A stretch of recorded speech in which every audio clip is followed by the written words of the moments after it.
할렐루야, 반갑습니다.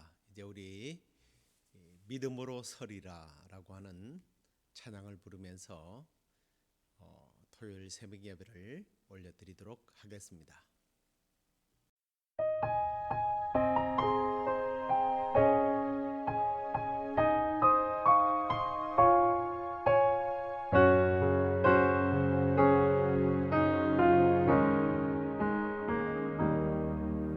이곳에 임하신 하나님 나라, 가난한 마음으로 바라보리라. 먼저 그 나라 그 뜻 구하며 나의 삶 드리리. 주님이 맡기신 하나님 나라, 믿음의 눈으로 바라보리라. 하늘의 뜻이 이 땅 가운데 완성될 그날까지 믿음 다하여 그 위에 서리라. 하나님의 나라는 무너지지 않으리. 믿음 다하여 그 나라 세워가리라. 주님 곧 오실 때까지.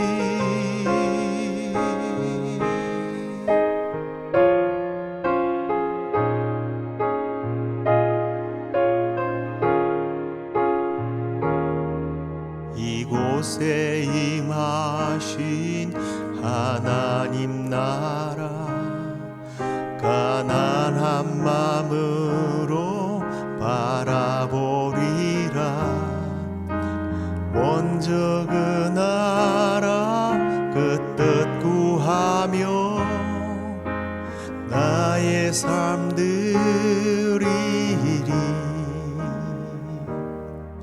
주님이 맡기신 하나님 나라, 믿음의 눈으로 바라보리라.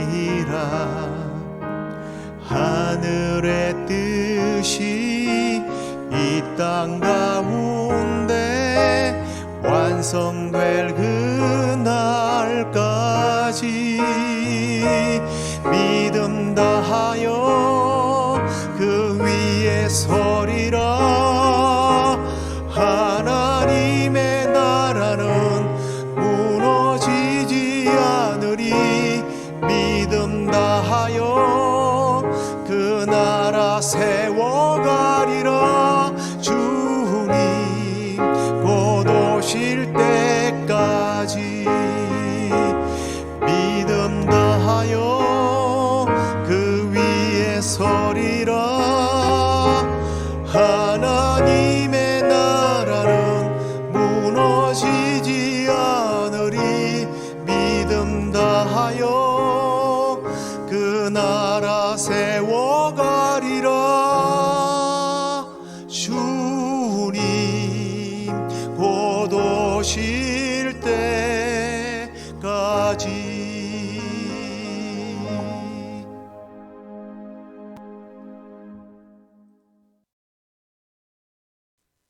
다 함께 사도신경으로 신앙 고백드리겠습니다.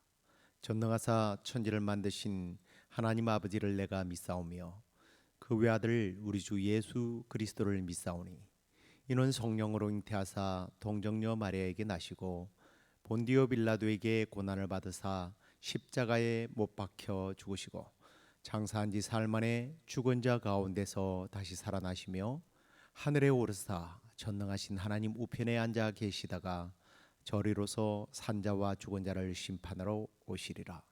성령을 믿사오며 거룩한 공회와 성도가 서로 교통하는 것과 죄를 사하여 주시는 것과 몸이 다시 사는 것과 영원히 사는 것을 믿사옵나이다. 아멘.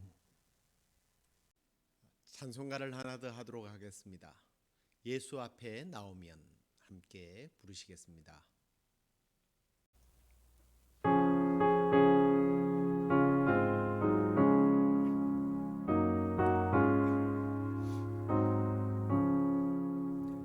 예수 앞에 나오면 죄사함 받으며 주의 품에 안기어 편히 쉬리라.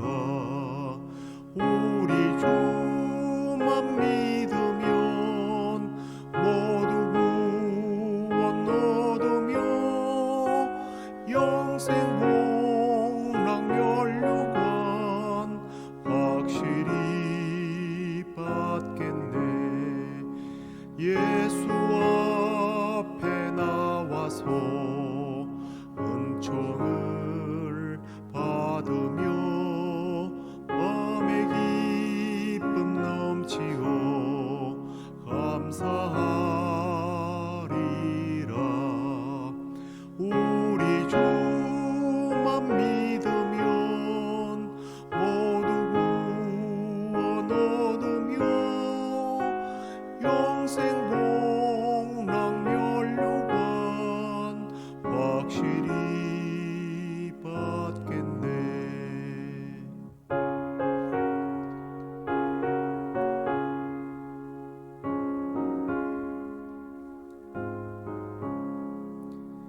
예수 앞에 설 때에 흰 옷을 입으며 밝고 빛난 내 집에 길이 살리라. 우리 주만 믿으면 모두 구원 얻으며 영생 복락면류관 확실히 받겠네.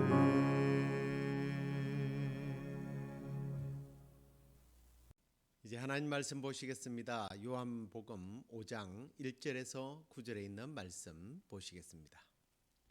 그 후에 유대인의 명절이 되어 예수께서 예루살렘에 올라가시니라. 예루살렘에 있는 양문 곁에 히브리 말로 베데스다라 하는 못이 있는데 거기 행각 5이 있고 그 안에 많은 병자, 맹인, 다리 저는 사람, 혈기 마른 사람들이 누워 물의 움직임을 기다리니 이는 천사가 가끔 못에 내려와 물을 움직이게 하는데 움직인 후에 먼저 들어가는 자는 어떤 병에 걸렸든지 낫게 되밀어라.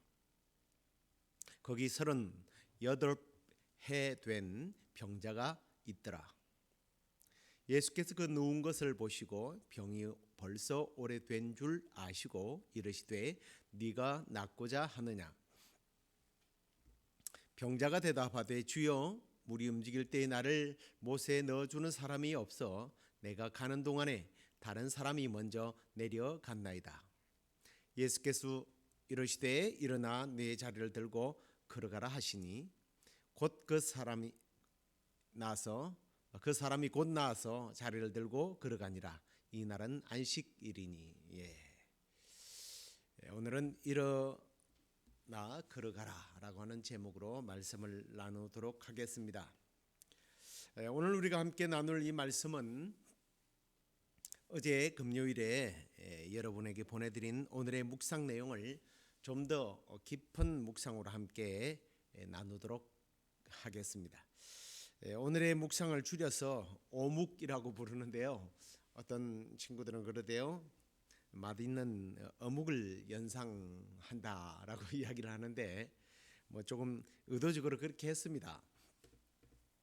일용할 양식으로 오늘의 묵상 어묵, 오묵 이렇게 비슷하게 해서 이름을 지었는데요.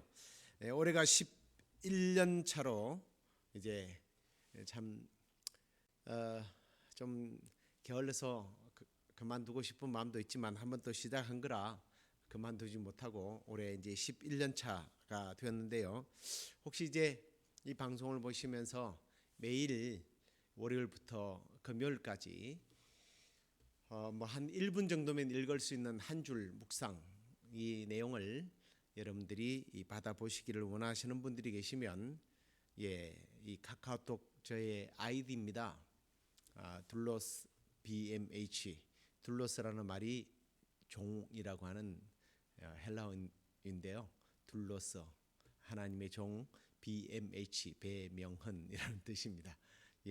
이 아이디를 여러분의 카카오톡에 친구로 등록하시고 저에게 오늘의 묵상을 받아보기를 원합니다 하고 문자를 알려주시면 제가 매일 아침 여러분들에게 발송을 저는 1대1로 이렇게 보내지 그룹으로 모아서 보내질 않습니다.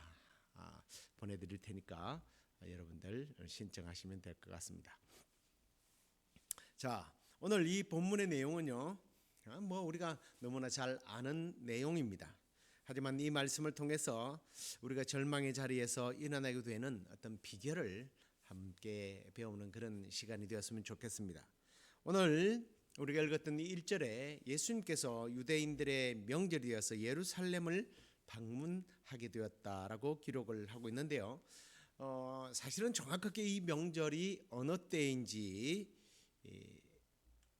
잘 몰라요. 이제 성경을 사건의 순서대로 정렬하시는 분들은 예수님께서 유월절을 보면 이제 지나게 되는데요. 유월절을 지나게 되고 또 떠나셨다가 사마리아 전도를 하시다가 그리고 또 추수하기 전에 한 4, 5개월 전쯤에 이렇게 유월절로 돌아왔기 때문에 유월절이 지난 50일 정도가 되기 때문에 아마 이 날은 우리가 아는 오순절이 아닌가 이렇게 보는 견해가 있습니다. 주로 이제 칼빈 주석가가 그렇게 보는데요. 그 외에 이제 다른 학자들은 이 절기가 2장에 나오는 유월절이 그 사이에 엄청난 사실은 공백이 있기 때문에 1년 뒤점 유월절로 보는 그런 경우도 있습니다. 뭐 사실 그게 별로 중요한 건 아니죠. 이제 왜 예수님께서 그러면 이 유월절이든 오순절 날이든 이 날을 택했느냐 하는 거죠. 뭐 간단합니다. 사람들이 많이 모이기 때문이에요. 이 명절이 되면 예루살렘에 많은 이 순례자들이 방문을 하게 되죠. 그래서 예수님은 그 많은 사람들에게 하나님의 생명의 말씀을 조금이라도 더 많이 전달하고 싶은 그런 마음으로 이 유대인의 명절을 지키기 위해서 그곳에 온 겁니다. 저는 한편으로 이 말씀을 묵상하면서 그런 생각이 들었어요. 교회에 사람들이 많이 모여야 된다. 소위 말하는 이제 그걸 부흥이라고 말하지만요. 우리가 교회가 부흥하여 사람들이 많아지기를 소망하고 기도하는 이유가 바로 여기에 있어야 된다는 거죠. 더욱더 효과적으로 복음을 전하기 위해서 우리는 교회의 부흥을 꿈꿔야 한다라는 거예요. 여러분, 우리 시애틀 영락교회가 그리고 여러분들이 섬기는 교회가 사람들이 많이 모여서 우리 교회가 많이 모이는데 이걸 자랑하기 위해서 모이는 것이 아니라 더 효과적인 복음을 전하기 위해서 하나님 나라를 위하여 쓰임받기 위해서 부흥시켜 달라고 기도하는 것이 바른 기도입니다. 실제로 여러분의 섬기는 교회가 또 우리 시애틀 영락교회가 사람들이 더 많아져서 우리가 효과적으로 복음을 전달하는 전파하는 그런 교회가 되기를 주의 이름으로 축원합니다. 자, 이렇게 이제 많은 사람들에게 생명의 말씀을 전하기 위해서 예루살렘에 도착했는데 이제 양문 곁에 있는 베데스다라고 하는 연못에 주님이 도착을 하게 됩니다. 이 양문이라고 하는 것은 양쪽 문이 달렸다는 뜻이 아니고요. 양들이 통과하는 그런 문을 말합니다. 주로 이제 제사장들이 양을 제사 드리기 위해서 이 양문을 드나들었던 그런 곳이죠. 그런데 이곳에 유명한 연못이 하나 있었습니다. 베데스다라고 하는 그런 곳인데요. 이 베데스다라고 하는 연못은 일종의 그 물 저장 탱크입니다. 당시 예루살렘 성안에는 대규모의 이런 물 저장소들이 있었는데요. 우리가 뭐 잘 아는 또 하나의 이름이 있죠. 실로암이라고 하는 곳이 있고요. 또 이 베데스다라고 하는 이곳이 대표적으로 유명한 그런 물 저장 탱크예요. 그런데 이 베데스다는 예수님 당시에 병원으로 사용되었던 곳이기도 합니다. 이 베데스다는 병원에 입원한 환자들과 또 병원에서 수술과 이 치료에 사용될 깨끗한 물들이 필요해서 그것을 공급하는 연못으로 잘 알려져 있고 또 유명한 곳이죠. 그래서 이 베데스다라고 하는 이 이름이 보통 이름이 아니에요. 이 베데스다라고 하는 이름은 자비의 집이라고 하는 그런 뜻을 가지고 있습니다. 아무도 이 병원에서는요, 환자들에게 긍휼과 자비로운 마음으로서 치료를 하고 육체의 질병뿐만 아니라 마음의 질병까지 치료하겠다는 그런 마음의 뜻을 담아서 뭐 이렇게 자비의 집이라고 지었겠죠. 그래서 우리는 자비의 집 이러면 이제 주로 하나님과 관계돼서 이거를 적용을 하려고 합니다. 하나님의 성품에 맞는 그 자비하신 하나님의 마음과 같은 이름이다. 그래서 하나님을 위해서 쓰임 받는 그런 곳으로 생각하기 쉽습니다. 하지만 당시 역사적 그런 기록에 의하면 이 베데스다는요, 로마의 신을 위한 장소이기도 합니다. 그런 잡신들을 섬기는 곳이었다는 거죠. 그 중에 하나가 바로 요즘 병원에서 흔히 보이는 여러분 뱀의 어떤 지팡이에 이 뱀이 이렇게 똘똘 감겨 있는 그런 모습을 보았을 겁니다. 이 지팡이는 로마 신화에 나오는 이 에스클리피우스라고 하는 신의 지팡이예요.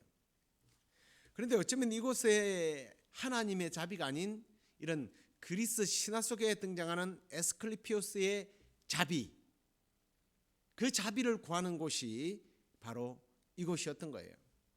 그런 측면에서 우리가 3절 4절을 해석하다 보면 그 이제 박스가 이렇게 쳐져 있었을 거예요. 이렇게 박스가 이렇게 되어 있죠. 그래서 이 박스에 보면 물의 움직임을 기다리니 이는 천사가 가끔 못에 내려와 물을 움직이게 하는데 움직인 후에 먼저 들어가는 자는 어떤 병에 걸렸는지 낫게 되미르라 하고 하는 이 설명이 제대로 해석이 되어지는 거예요. 이 해석대로 말하는 이 천사는 과연 하나님이 보낸 천사일까 아니면 다른 것일까 하는 거죠. 예, 후자가 맞습니다. 다른 천사입니다. 이 보통 이제 그 헬라어에서 이 앙겔로스라고 하는 이 천사라고 하는 말이 꼭 하나님으로부터 보낸 이름을 천사라고 말하지는 않습니다. 이 앙겔로스라고 하는 것은 신의 뜻을 전달하는 메신저를 표현할 때 쓰는 말인데요. 그렇기 때문에 이 천사는 바로 에스클리피우스가 아닌가라고 우리는 추측해 볼 수 있죠. 바로 제우스의 메시지를 전달해 주는 앙겔로스, 천사죠. 그래서 이 존재는 하나님과 상관없는 존재입니다. 우리는 종종 이 자비의 집을 그래서 하나님의 자비가 있는 집으로 그렇게 설명되어지는 경우가 많는데요. 그게 아닌 거죠. 자, 이런 곳에 예수님께서 38년간 자기 스스로 몸을 가누지 못한 채 낫고자 하는 열망 속에서 하루하루를 버티고 있었던 한 환자를 만나게 됩니다. 그렇다면 이 38년 된 이 환자는요, 하나님의 자비를 기다리는 것이 아니라 미신적 신화를 지금 신화 속에 나오는 미신적 신화 속에 나오는 천사 에스클리피우스의 도움을 바라고 있었던 거예요. 뭐 우리는 이제 이런 상상을 하면서 이 38년 된 환자를 좀 오버랩 시켜서 이랬을 것이다라고 생각하면 되겠죠. 여기에 큰 석상이 하나 있습니다. 바로 에스클리피오스의 석상이 있겠죠. 이 동상과 같은 이 에스클리피오스의 천사가 빨리 물을 움직여 줘서 나의 병을 낫게 해 달라는 거죠. 늘 그 석상만을 바라보고 있었을 겁니다. 이 미신적인 태도는 38년간을 그로 하여금 그곳에서 누워서 다른 사람들에게 구걸을 하게 만든 거죠. 자, 이 사람에게 주님께서 묻습니다. 네가 낫고자 하느냐? 당연히 그럴 거 아니에요. 낫고자 하는 마음이 있으니까 그렇겠죠. 그런데 굳이 예수님께서 왜 네가 낫고자 하느냐고 또 묻느냐는 겁니다. 당연한 말이겠지만 이렇게 물으신 의도는 네가 낫고자 하는 의지가 있는지 물었겠죠. 또 다르게 생각해 보면 새로운 의지와 소망과 믿음을 불러일으키기 위해서 네가 낫고자 하느냐라고 질문을 할 수도 있을 겁니다. 하지만 사람은 오랫동안 이 비생산적인 일을 하다 보면요, 운명론자가 됩니다. 숙명론자가 되는 거죠. 그냥 그렇게 사는 게 편한 거예요. 이 사람은 오랜 병으로 인한 이 장애가 어쩌면 세상에 나가서 땀을 흘리고 수고하지 않아도 그냥 살아갈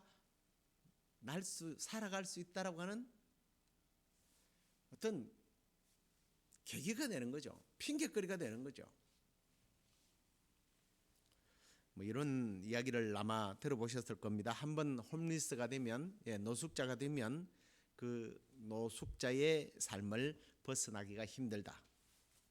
그냥 남에게 관심을 받고 구걸하면서 물질의 이익을 얻으며 사는 것이 더 좋을 수도 있는 거예요. 병이 나와서 세상에 나가면 이제 자기 힘으로 돈을 벌어야 하고 세상과 부딪혀 싸워야 하잖아요.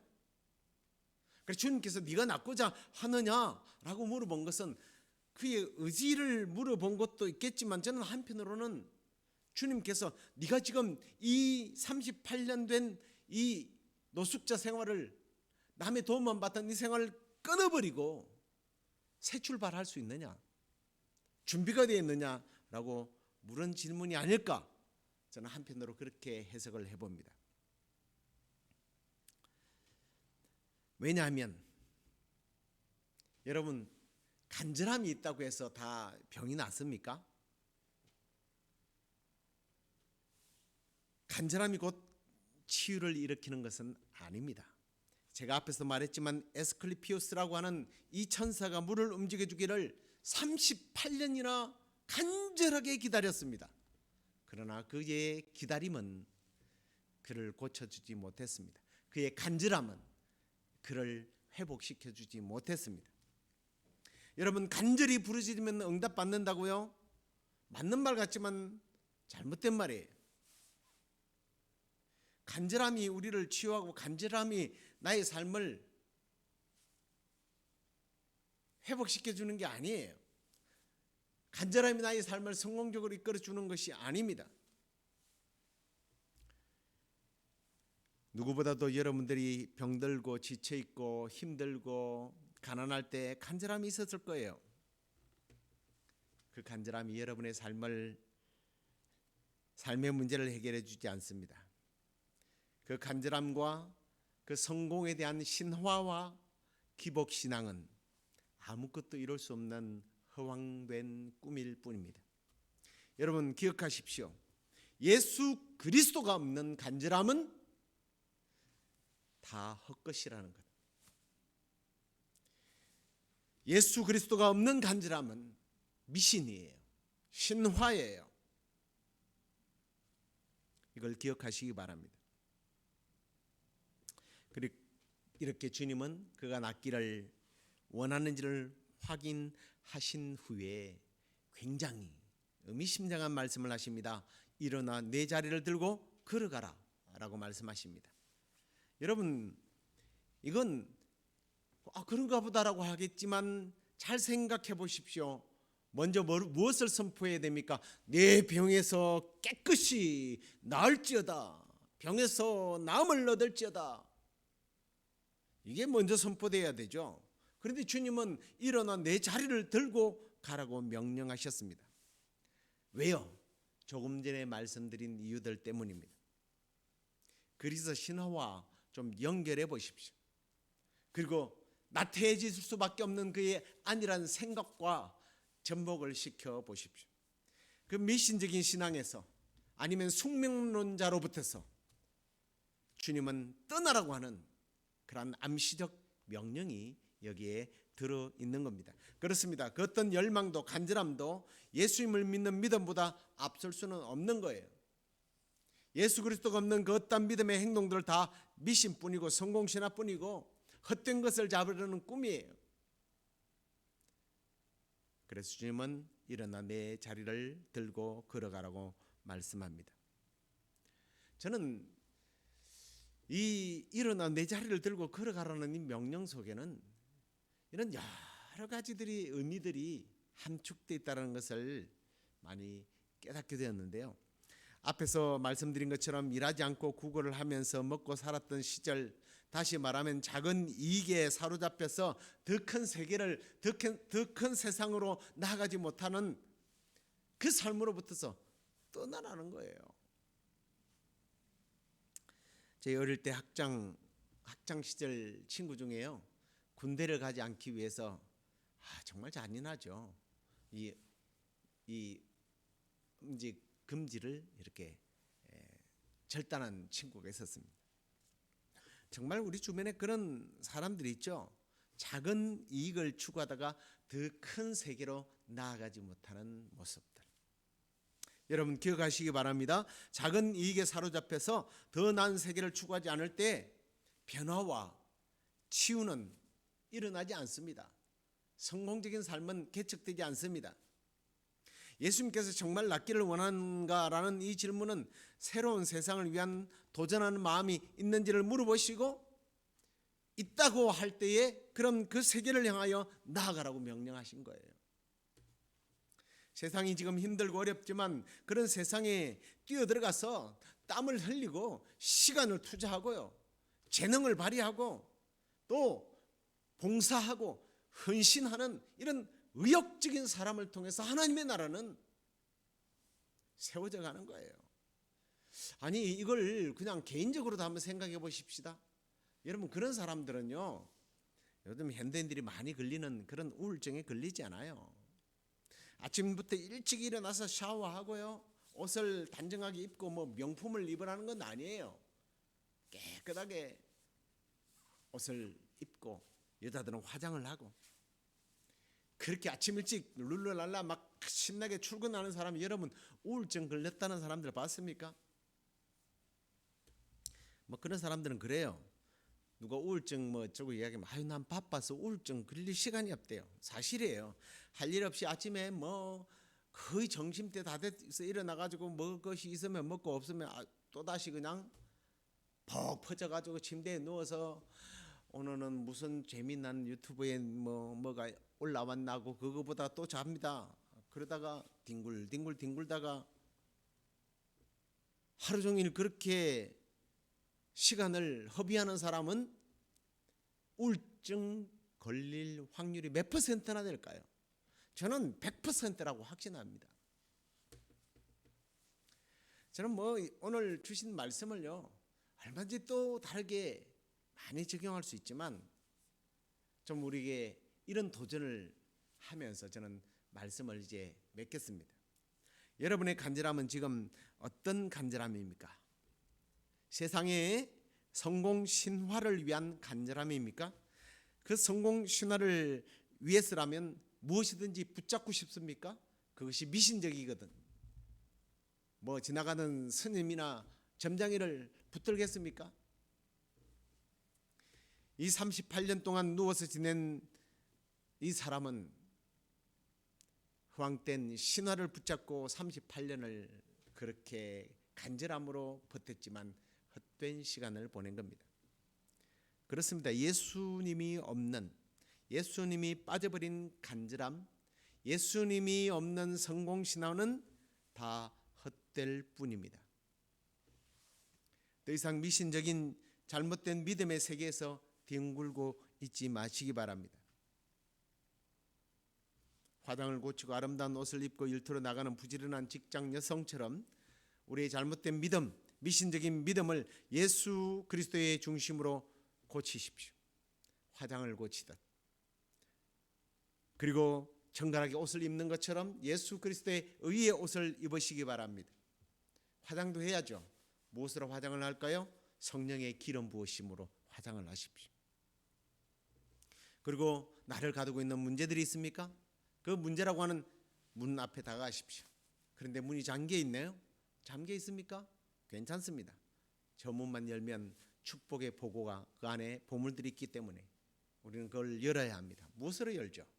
우리는 기도로 예수 그리스도의 이름으로 그 문을 열기만 하면 하나님께서 준비한 축복의 보고가 열리게 될 것입니다. 그 안일함의 자리에서, 신화적인 자리에서, 미신적인 자리에서, 엉뚱한 간절함에서 일어나서 우리 하나님께서 예비한 축복의 세계를 향하여 일어나 걸어가는, 달려가는 저와 여러분이 되기를 우리 주 예수 그리스도 이름으로 축원합니다. 기도하겠습니다. 하나님 아버지 감사합니다. 오늘 예수님께서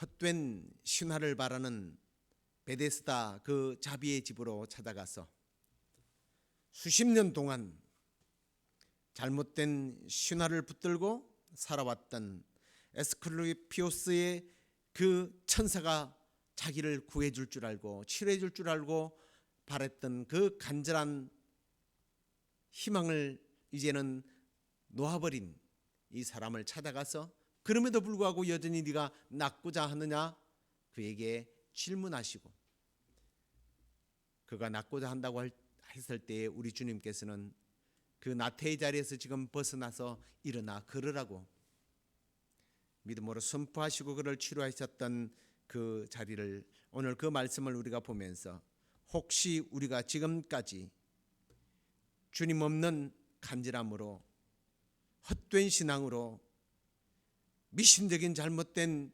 기복신앙을 가지고 하나님 나에게 복을 달라고 간절히 바라고 있었던 우리의 부끄러운 모습들이 있다면 회개합니다.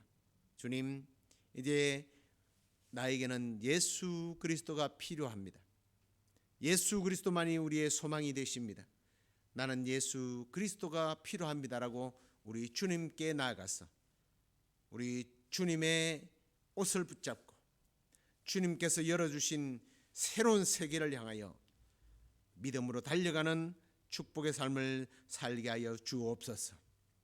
주님, 예수 그리스도의 의의 옷을 입고 성령의 기름을 바르고 주님께서 내게 주신 기도의 열쇠를 가지고 하나님의 그 축복의 창고를 열고 하나님께서 우리를 위하여 예비해 두신 풍성한 복들을 받아 누리는 우리 모든 성도들이 되도록 주께서 우리를 붙잡아 주시고 인도해 주시고 성령 감화시켜 주시옵소서.